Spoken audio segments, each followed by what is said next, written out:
Angélica, me encuentro acá con mi gran colega de la Escuela de Comunicaciones de la Universidad Viña del Mar, abriendo acá este espacio de conversación y de vínculo. ¿Cómo estás, Angélica? Hola Marcela, muy bien, gracias. Gracias por la invitación a esta conversación en tiempos de cuarentena y un saludo muy fraterno a la comunidad UVM, a quien queremos convocar a ser parte también de este capítulo.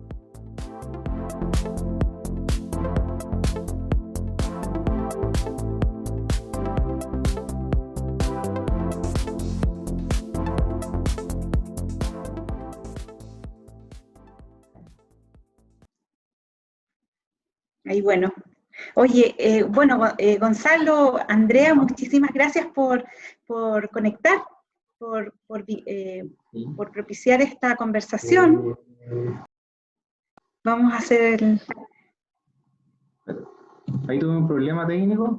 ¿Sí? Ya.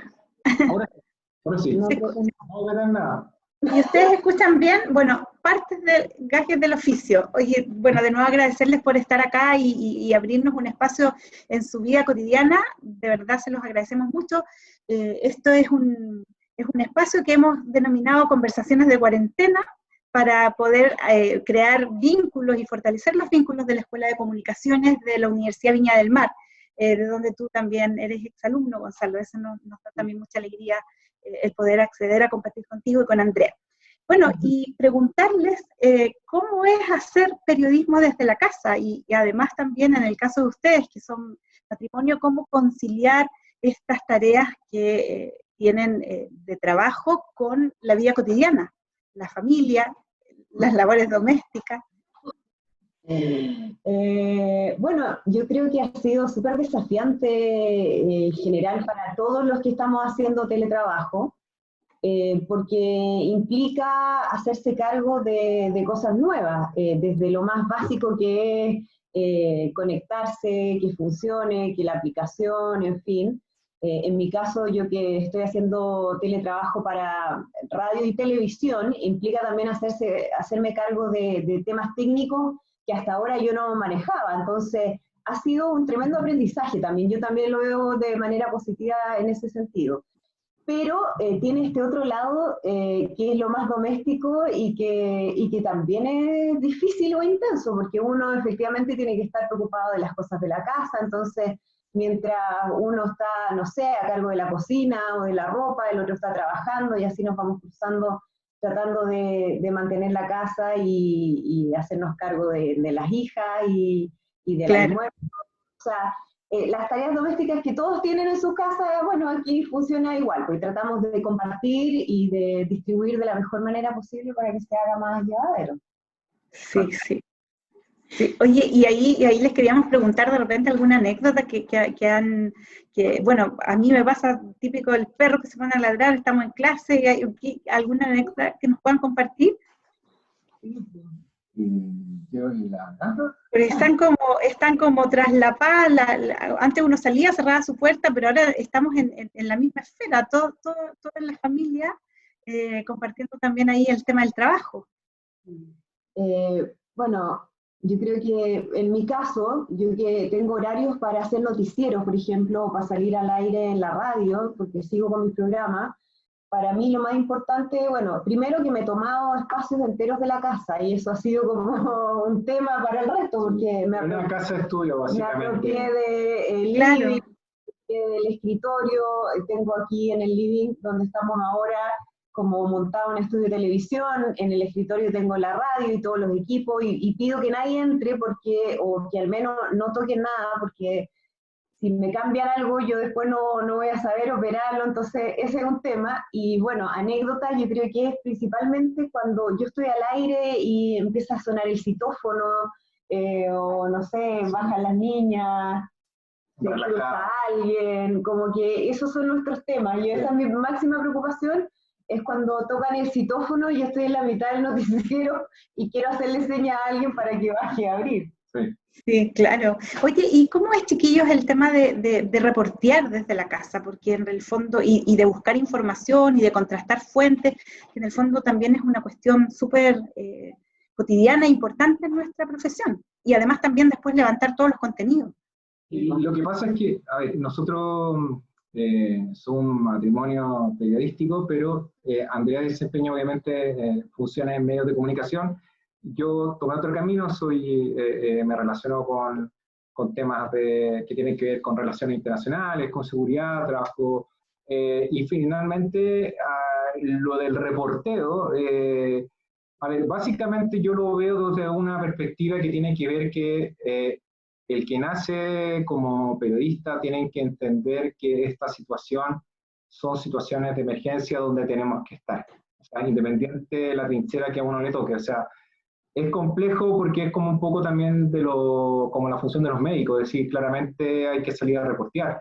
Nosotros tenemos un régimen bastante complejo en términos de que trabajamos en este minuto una semana en la casa y la otra semana tenemos que salir a trabajar. Es decir, nosotros tenemos una situación de exposición que no es lo esperable, ¿no? Y lamentablemente, bueno, es parte de nuestra función. O sea, siempre está la preocupación de que podamos traer elementos contaminantes a la casa. De hecho, no podemos traer a nuestros papás acá porque nosotros estamos constantemente entrando y saliendo. Ahora, tiene un lado del punto de vista de la preocupación. Yo te estoy hablando de nuestra experiencia, Claro. pero nosotros venimos con un training un poco durante estos años de profesión, Sí. como, ¿cómo decirlo? Esta casa ha girado en torno a esta familia de emergencias internacionales, de situaciones de crisis. Nosotros tenemos harto training y experiencia en el extranjero. Andrea ha estado en crisis por ejemplo, cuando estalló el reactor nuclear de Fukushima, terremotos, maremotos, coberturas presidenciales, coberturas de guerra, conflicto. A mí me ha tocado liderar, por ejemplo, procesos con refugiados sirios, he estado en países de conflicto. Entonces, nosotros tenemos ya como un chip, por decirlo así, que está incorporado de cómo comportarse, cómo tratar de actuar en las emergencias.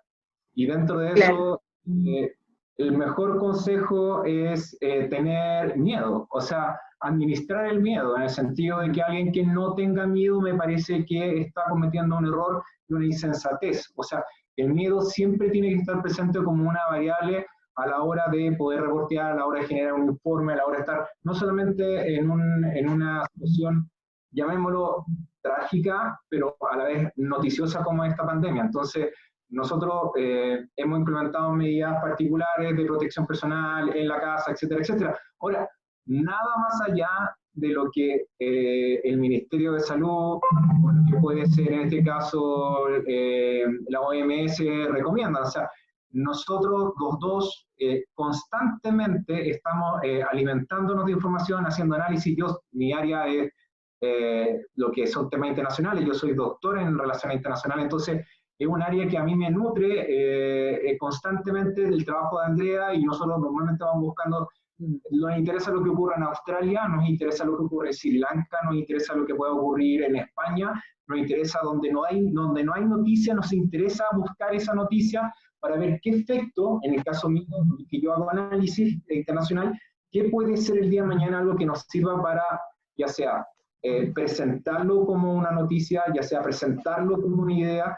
Y esto, por ejemplo, y con esto paso un poco para no quitarle a Andrea, es para nosotros, por ejemplo, no ha obligado a reformular y a entender temas de ciencia y temas médicos que quizá antes nosotros no estábamos tan en boga. O sea, cuando tú ejerces el periodismo hoy en una situación de emergencia, no es responsabilidad, sino que es hiperresponsabilidad. O sea, y en ese contexto yo creo que es la mirada que por lo menos yo tengo. No sé si tú la compartías, ¿no? No, totalmente. Ahora yo creo, pensando en el periodismo, que el periodismo siempre mantiene las mismas bases, los mismos ejes, independiente de las plataformas que uno use, el momento en el que esté, porque esto es un tema que me han preguntado antes de la pandemia, a propósito del uso de redes sociales y el periodismo, ¿no? Si el periodismo sigue siendo el mismo. Yo creo que sí, o sea, el periodismo sigue teniendo el mismo objetivo, el periodismo sigue buscando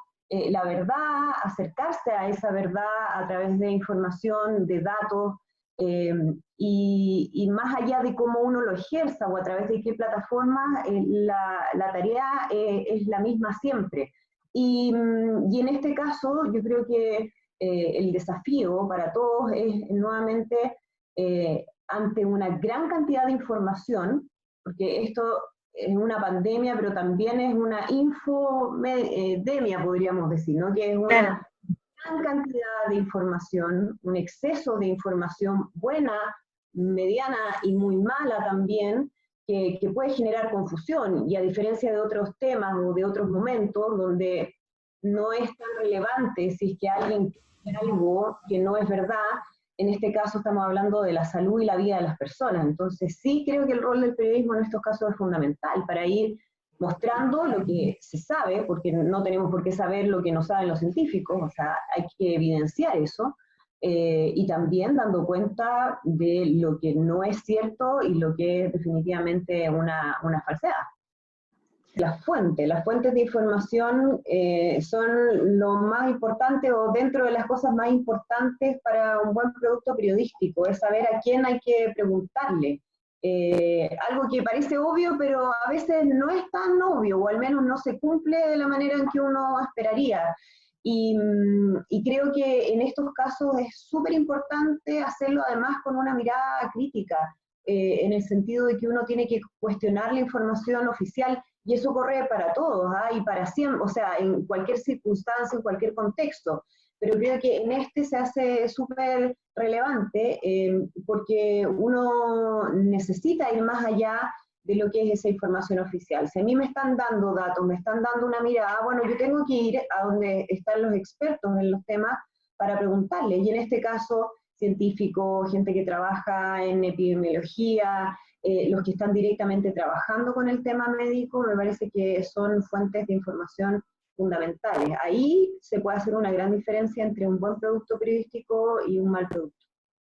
Claro, y en ese sentido, sobre todo, por ejemplo, un mensaje para nuestros estudiantes, que en el fondo también descoloca un poco el modelo clásico de cómo tú practicas y aprendes el periodismo, porque efectivamente, ustedes recordarán los talleres que uno tenía de manera presencial, te daban el tiempo, te ibas a la calle, reporteabas, esperabas a las personas. Resulta que ahora esa misma acción de buscar información la tienes que hacer mediado por la tecnología, las plataformas. Pero es una ventaja también, creo yo. O sea, yo creo que ahora tenemos más herramientas. El tema es que hay que saber usarlas, porque están las herramientas, pero están mal usadas, o no sirve de nada tener WhatsApp, tener Skype, tener plataformas web, si yo no estoy preguntando a quién le tengo que preguntar, o no estoy haciendo las preguntas que tengo que hacer. Yo creo que ahora hay que mantener, insisto, esa misma mirada de ese periodismo más tradicional que uno hacía desde el punto de vista de las herramientas, pero aplicar nuevas herramientas que pueden darnos una ventaja para trabajar en un contexto que hasta hace un tiempo hubiese sido impensado para nosotros, que era distanciamiento social, no poder acercarse a la fuente, tener que trabajar desde la casa. Bueno, hay también oportunidades que surgen y que creo que puede ser interesante después analizar cuando ya pase un poco la tormenta en relación a este tema. Es inevitable, ya que Andrea y Gonzalo se han especializado hace años en la materia internacional, dar el salto a una conversación hacia esa línea. Hace un tiempo atrás, la verdad es que el tema internacional cada vez tenía menos espacio. Y hoy día, sin duda, es a propósito de contexto y miradas, es relevante que tanto los periodistas, estudiantes y la comunidad tenga esta mirada de comprensión de lo que ocurre a escala global. Antes de ponernos más serios en el tema internacional, a mí me gustaría saber y que nos comentaran además alguna anécdota que hayan tenido, algún elemento en estos viajes, porque a ustedes les ha tocado, los jóvenes a lo mejor no saben, sería súper bueno conocer por lo menos una historia que los haya conmovido tremendamente cubriendo en el exterior. No sé si partimos contigo, Gonzalo, algo que te haya conmovido, porque a ti te tocó temas de migración, estás metido en los temas de Siria. ¿Qué te gustaría transmitir allí de tu experiencia? No sé, así como anécdota, yo creo que tenemos dos anécdotas cortas, que fueron la de Japón, que Andrea andaba, ahí la Andrea profundiza, pero la Andrea fue moto y tsunami y tragedia nuclear y no sé qué más. Y el tema es que Andrea, finalmente yo le exigí al jefe de Andrea, que es mi amigo, que es Francisco Poblete, hoy por hoy editor de CNN, de televisión, le dije, oye Pancho, o sea, ¿cómo va a volver la Andrea? ¿Va a volver con radioactividad? ¿Qué onda? O sea, ¿qué vamos a hacer? Entonces, ahí la Andrea que cuente más qué pasó con eso, que fue para mí, pero para la Ya me familia. imagino. No, ahí me obligaron, bajándome del avión, a irme a hacer exámenes al Centro Nuclear de La Reina, porque la verdad nadie tenía muy claro en qué condiciones podía estar en términos de salud, o si efectivamente había un riesgo para mí, para otras personas, así que no alcancé a llegar, o sea, de hecho no llegué a mi casa, me fui directo al aeropuerto a hacerme exámenes, afortunadamente no pasó nada, está todo bien, pero son estos escenarios que uno lo puede vincular con lo que está pasando hoy día, y son estos escenarios donde ocurren cosas que uno no sabe cómo van a terminar, porque uno nunca ha estado en una situación como esa, o como esta. Para mí, volviendo al tema de Japón, bueno, para mí Japón fue muy importante desde el punto de vista profesional, pero principalmente desde el punto de vista humano, porque me tocó ir a cubrir esa tragedia, que fue un año después del terremoto y maremoto aquí en Chile, del 2010, y uno inevitablemente hace ciertos links, ciertos vínculos emocionales con esas situaciones. Son japoneses, una cultura distinta, uno no entiende lo que hablan, pero están pasando lo mismo que uno había atravesado un año antes, y ahí uno se conecta desde lo emocional, y yo creo que eso es importante no perderlo cuando uno está reporteando. Yo creo que uno tiene que traspasar eso, porque eso también es información. Lo que a uno le pasa cuando se conecta con una persona en terreno también sirve para transmitir cómo se están viviendo las cosas en otro lugar.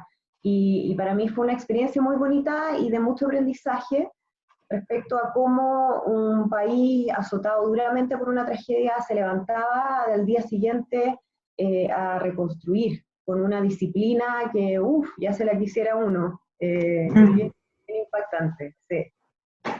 Ya, sí, esa capacidad de conmoverse en el fondo que el periodista no tendría, bueno, todo ser humano yo creo, pero particularmente en nuestra profesión, por estar indagando en la realidad y finalmente también recogiendo historias historias que le afectan a alguien, no a cosas, sino a personas. Yo creo que eso es importante porque a veces se habla mucho de la objetividad de los periodistas, a mí no me gusta mucho ese concepto porque creo que no es real, pero como esta neutralidad que en el fondo el periodista sería casi como un robot en el lugar de los hechos, buscando datos de manera bien fría. Yo creo que el periodismo es mucho más que eso. Yo creo que tiene que ver con historias, como dices tú, ¿no? Historias de personas. Son personas a las que le están pasando cosas. Y uno tiene que ser capaz de conectarse con esas historias, con esas emociones que hay detrás, con la familia, con lo que arrastra la situación, más allá de los datos. Los datos fríos me parece que no dicen mucho. Yo creo que uno tiene que ir detrás de esas historias y creo que ahí es donde sale lo mejor del periodismo. Qué bien lo que están diciendo. Maravilloso sí. Lo que están diciendo, la verdad, porque yo creo que acá hay un elemento común, que el periodismo nunca ha cambiado. El periodismo sigue siendo contar historias y contar buenas historias y contarlas bien. Yo creo que hoy día la cantidad de plataformas que tenemos solo nos convoca a utilizar y transmitir, pero cada vez mejorar los contenidos y la generación de esos contenidos, pero la verdad que las historias siguen siendo nuestro motor. Yo quería pasar a un punto que es súper relevante y tenemos mucho orgullo de poder decirlo, que nuestro compañero de universidad y colega Gonzalo Montaner realizó una investigación con una publicación. Preguntar lo mismo. ¿No es cierto? ¿Están con nosotros o con los terroristas? El efecto de Al-Qaeda y la guerra de Irak en América Latina. Gonzalo, ¿cómo surge esta búsqueda? Tú tienes varios papers ya publicados, tú te has dedicado a aquello, eres doctor, pero este tema en particular, este libro que has lanzado, ¿cómo surge? Ahí está, bien. Felicitaciones, gran trabajo, sí. Bueno, ahí también, bueno, el espacio de la escuela para ir a presentarlo, encantado. tenerlo en nuestras bibliotecas, ahí hay, sobre todo, claro, como dice Angélica, el orgullo de, bueno, de que también eres alumno de la universidad. Claro, yo, a ver, lo mismo que ustedes están hablando, que digamos con lo que plantean ustedes desde la mirada del periodismo, o sea, yo tomé un camino distinto, que eran los medios, pero sigo siendo periodista. Yo soy básicamente un periodista absolutamente comprometido con lo que es la verdad y lo que creo, y permanentemente yo el día de mañana puedo perfectamente volver al medio que sea o a ejercer periodismo, es lo que sé hacer. Y yo me aboqué al tema del análisis internacional y empecé a trabajar, y en esto es desde la caída de las Torres Gemelas. Yo dije, ok, aquí hay un fenómeno distinto y acá nosotros tenemos que profesionalizarnos, y eso pasa por incorporar contenido y nosotros ser generadores de contenido de calidad. Y eso yo empecé todo un proceso desde estudiar filosofía islámica, desde estudiar en Estados Unidos, de estudiar en España, de estudiar acá en Chile, la Universidad de Chile, la USACH, la Católica, análisis político, estudiar y más mi responsabilidad. Y ahí finalmente yo hice mi doctorado, y hice una tesis doctoral que me demoré casi 5 o 6 años, porque además yo seguí haciendo mi doctorado trabajando y viajando. Entonces, por eso digo que los aeropuertos en nuestra vida tienen mucho que ver, mucho de historia de aeropuertos. Y este libro yo lo hice arriba del metro, de una micro, en una plaza, lo hice en Damasco, en Siria, lo hice en Nueva Zelanda, donde pude, yo levantaba mi notebook, 1 o 2 notebooks, y ya se fueron cambiando, y empecé a escribir la tesis, que ahora finalmente es el libro, que es una investigación doctoral, que donde yo planteo uno de los fenómenos de seguridad, que son los temas que yo veo, seguridad internacional, que tiene que ver, por ejemplo, con o la situación del terrorismo a nivel global. Y acá yo planteo cuál fue el impacto que tuvo las Torres Gemelas y cómo cambió y modeló lo que son los estudios de seguridad, los estudios de religión, y dentro de eso también los estudios internacionales. Y dentro de los estudios internacionales hay una subdisciplina, que es lo que yo estoy peleando con los académicos, y tengo constantemente esa pugna con los doctores. Digo, no, ¿sabéis que a mí el periodismo internacional subdisciplina dentro de lo que son los estudios internacionales? Por lo que hablábamos al principio, el periodismo y el periodista es el primer observador, el primer eslabón de la cadena de producción de conocimiento científico. Entonces, de ahí la importancia de los estudiantes, de nuestros futuros colegas, en que ellos tienen que tener un nivel distinto y un conocimiento distinto al resto. O sea, la gran diferencia entre un buen y un mal periodista pasa por el contenido y el manejo de esa información. Cuando uno es periodista y cuando uno está viajando, o cuando tú tomas la micro para ir de Viña a Valparaíso, están pasando un montón de hechos y situaciones que tú estás viendo ahí y que tienes que interpretarlas, porque las señales siempre están. Pero el problema está en que esas señales no son leídas y no son armadas para construir un contexto.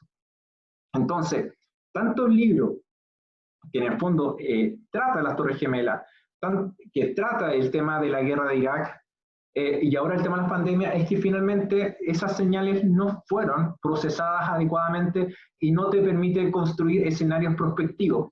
¿Qué digo con esto, escenarios prospectivos? Que en el fondo yo pueda adelantar crisis. Y hoy por hoy estamos viendo una pandemia porque no fuimos capaces en analizar y procesar lo que se venía como una crisis de proporciones, y las informaciones, los datos, y todo estaba en la mesa. No quisimos escuchar porque nosotros de alguna manera participamos y somos parte de un negacionismo constante de la clase política, me estoy hablando de la clase política en general a nivel global, desde los medios de comunicación muchas veces, y donde la técnica, me refiero a la técnica, el conocimiento científico, el valor técnico, es despreciado muchas veces. Si no, claramente, con todo respeto, un científico ganaría más plata que un futbolista. Bueno, mi pregunta es, discúlpame, ¿a quién le pagaríamos más? ¿A Cristiano Ronaldo o al científico que está pelando el ajo en una universidad, en un laboratorio en Sri Lanka, tratando de buscar y haciendo patrones comunes? Entonces, yo hago una comparación. Entonces, para darle un poco la palabra Andrea y diga que el libro es el mejor libro que ha leído en su historia. Pero nosotros hacemos harta dupla, entonces Andrea Sí. es una construcción y una Entonces fuerza. vienen los dos a la escuela a presentarlo. Feliz. Feliz. Si me invitan a cenar después, yo voy feliz. Sí, por supuesto, eso sería lo mínimo, Andrea. Es un libro, Oye, yo soy de la UM, el libro aquí dice que parte siendo periodista de la UM, así que eso está. sí, sí, que bien, sabes que con Angélica nos miramos, no sé si en realidad, o yo me estoy pasando rollo desde mi casa, porque en realidad nos da tanto gusto escucharte, porque siento que de verdad refleja un poco, o me hace recordar conversaciones que hemos tenido en la escuela, justamente con este afán de poder acercar, ¿sí? El mundo de la academia también tiene responsabilidad ahí, y de repente en algún minuto nos fuimos para no sé dónde, nos pusimos a investigar temas que después que es necesario ir bajando, y cada uno fue creando su propio reducto, que yo creo que a lo mejor esta situación actual nos está llamando a poder crear los círculos virtuosos en donde el científico sí es escuchado, donde el periodista, me hiciste acordar de Brodel, este autor que dice, bueno, el registro, todo esto, esta historia de corto plazo que va a quedar registrada en el fondo en la prensa, con todos los defectos que tiene, con los errores que a lo mejor en el día a día cometemos, así todo es el registro de una época. Entonces, con mayor razón también, relevar nuestra posición en nuestra profesión, para poder también ir dejando los mejores registros que van a quedar después también en los años venideros, y sobre todo también coincidimos mucho con lo que ustedes dicen, que en el fondo esta mirada de los periodistas, esta capacidad investigativa, puede hacer también ponerse en relación, puede ser el primer eslabón para luego transformar este conocimiento en un conocimiento científico y hacernos avanzar como sociedad. Entonces es algo tremendamente potente lo que ustedes nos están aportando en este minuto. Bueno, todavía tenemos ganas de preguntarle muchas cosas, pero ya creo que hemos abusado probablemente de su tiempo, les agradecemos muchísimo. Nos quedaba en el tintero solo una pregunta respecto de, yo coincido con Angélica cuando dice del tema internacional. En algún minuto yo de más chica recuerdo haber, claro, visto grandes comentaristas internacionales, no sé, Angélica, también tú debes recordar, y que en un minuto se empezó como eso a reducir. A veces yo misma preguntábamos a nuestros colegas, oye, ¿podríamos hacer un programa internacional? Y algunas respuestas eran, no, es que a nadie le interesa. En algún minuto, yo no sé si estaré equivocado o estaremos equivocados, fuimos pensando que en realidad el tema era lo cercano, lo más próximo, pero ahora más que nunca yo creo, bueno, ¿cómo ven ustedes este tema de las potencialidades de este tema de lo internacional, de la cobertura internacional en el periodismo chileno? Bueno, esa frase que tú dices de a nadie le interesa, cuando estaban hablando de un programa internacional, la escuché permanentemente durante años siendo editora del área internacional de prensa de TVN. Y no creo que haya sido con mala intención de parte de colegas o editores o otra gente que estaban en la toma de decisiones, sino que porque existe esa sensación de que los temas internacionales son muy lejanos a la gente y a la gente no le va a importar lo que está pasando en el resto del mundo, porque es muy distante geográficamente o culturalmente, o porque mejor mirémonos el ombligo. Es una pelea que me tocó dar permanentemente.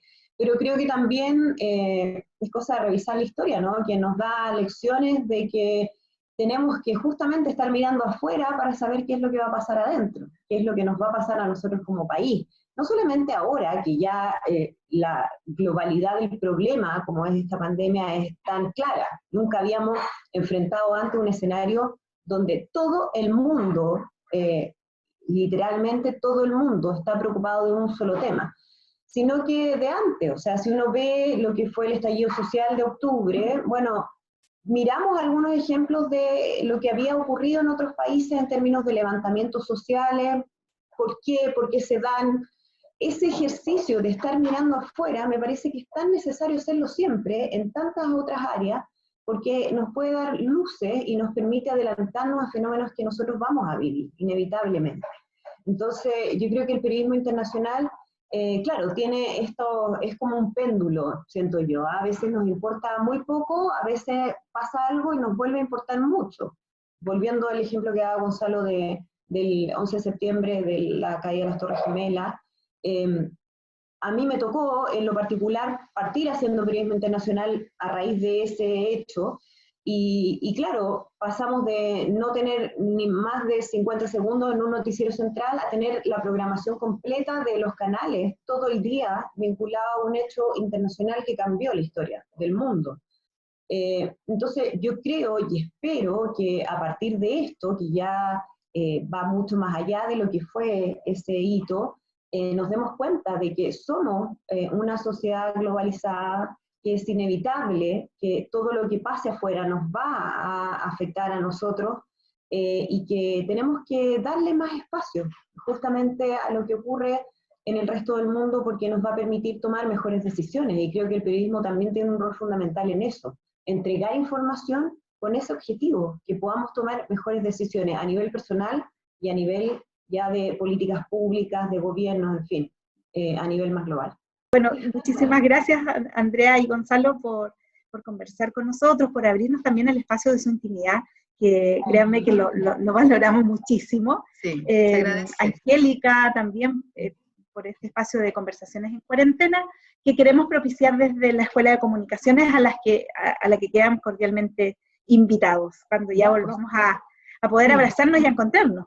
De todas maneras, sí. Ahí vamos a estar. No, Sí, que esté muy bien.